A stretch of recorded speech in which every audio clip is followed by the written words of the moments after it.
on September 10th, 2001, you'll notice Donald Rumsfeld made a speech that the Pentagon had lost almost $3 trillion worth of unaccounted for expenses. Then you can see what happened in September 11th and notice that that story disappeared. I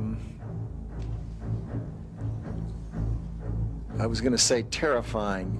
There could be a large cover-up going on. And I've mused over the fact that I've read some of these things and asked what they thought. It was the major headlines on that morning of September 11th, where the day before Donald Rumsfeld made that speech, trillions of dollars gone. Pentagon, the day before 9/11, Secretary of Defense Donald Rumsfeld declared war, not on foreign terrorists. The adversary is closer to home. It's the Pentagon bureaucracy. He said money wasted by the military poses a serious threat. In fact, it could be said that it's a matter of life and death. Rumsfeld promised change, but the next day, the world changed. And in the rush to fund the war on terrorism, the war on waste seems to have been forgotten. My 03 budget calls for more than $48 billion in new defense spending. More money for the Pentagon when its own auditors admit the military cannot account for 25% of what it already spends. According to some estimates, we cannot track $2.3 trillion in transactions. $2.3 trillion with a T. That's $8,000 for every man, woman, and child in America. To understand how the Pentagon can lose track of trillions, consider the case of one military accountant who tried to find out what happened to a mere $300 million. We know it's gone, but we don't know what they spent it on. Jim Minery, a former Marine turned whistleblower, is risking his job by speaking out for the first time about the millions he noticed were missing from one defense agency's balance sheets. Minery tried to follow the money trail, even crisscrossing the country looking for records. The director looked at me and he says, "Why do you care about this stuff?" It took me aback, you know. My supervisor asked me why I care about doing a good job. So. He was reassigned and says officials then covered up the problem by just writing it off. They got to cover it up. That's where the corruption comes in. They've got to cover up the fact that they can't do the job. The Pentagon's Inspector General partially substantiated several of Minery's allegations, but could not prove officials tried to manipulate the financial statements. 20 years ago, Pentagon employee Franklin C. Spinney made headlines exposing what he calls the accounting games.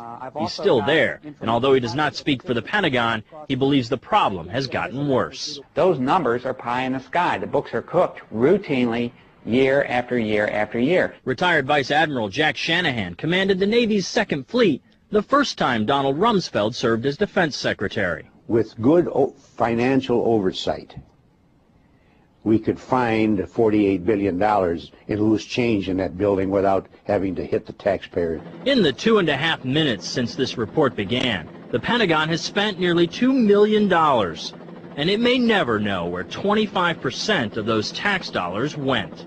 In Los Angeles, I'm Vince Gonzalez for Eye on America. Mr. Secretary, according to the Comptroller General of the United States, there are serious financial management problems at the Pentagon, to which Mr. Cooper alluded.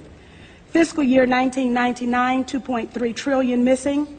Fiscal year 2000, $1.1 trillion missing. And DOD is the #1 reason why the government can't balance its checkbook. The Pentagon has claimed year after year that the reason it can't account for the money is because its computers don't communicate with each other. My second question, Mr. Secretary, is who has the contracts today to make those systems communicate with each other? How long have they had those contracts? And how much have the taxpayers paid for them?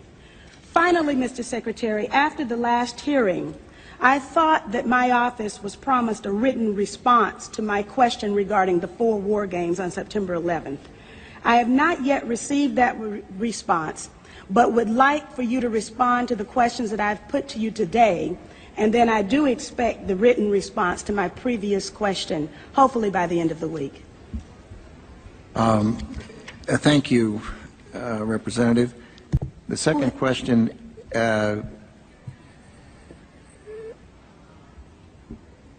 I've forgotten what the second question was. I think Ms. Jonas knows it. Okay.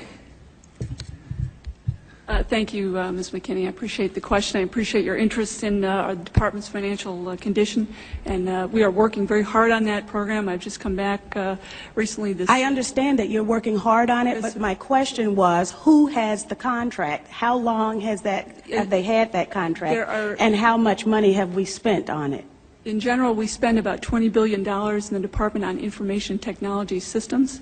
The accounting systems are part of that. I can get you the exact number for the record of what we spend on our current, what we call legacy systems, and those that we're moving toward. And who has the contracts? That would be a multitude of individuals. Could you name some, please? Well, I think off the top of my head, well, I would rather not. I'd rather provide that for the record. That's not privileged information, is it? I'm sure it's not. Well, please. And we still have time, so please. I would be glad to provide for the record. I don't want to talk from the top of my head and be incorrect. This is Toronto Truth Seekers. Well, if you can give me information to that effect, I'm sure you are interested in all of the information that I have, and I'll be more than happy to provide it to you. Good, thank you. But I would also like to get information from you. Okay. For example, the information that I just requested about who has those contracts. Let me assure the gentlelady that we'll make sure that this exchange of information takes place. And Mr. Secretary, if you can get back with us on the DynCorp story, we'll get that to the gentlelady. Thank you, Mr. Chairman. We'll get back on both of the first two questions, but the Congresswoman has raised the other question twice now, and I'd like to have General Myers respond because you mentioned it in the last hearing.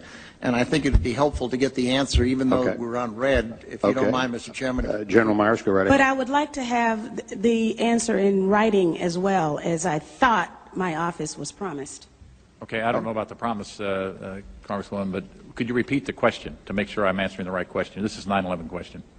The question was, we had 4 war games going on September 11th, and the question that I tried to pose before the Secretary had to go to lunch was whether or not the activities of the 4 war games going on September 11th actually impaired our ability to respond to the attacks. The answer to the question is no, did not impair our response. In fact, General Eberhard, who was then the commander of North American Aerospace Defense Command, as he testified in front of the 9/11 Commission, I believe he told them that it enhanced our ability to respond, given that NORAD didn't have the overall responsibility for responding to the attacks today. That was an FAA responsibility. But they were 2 CPXs.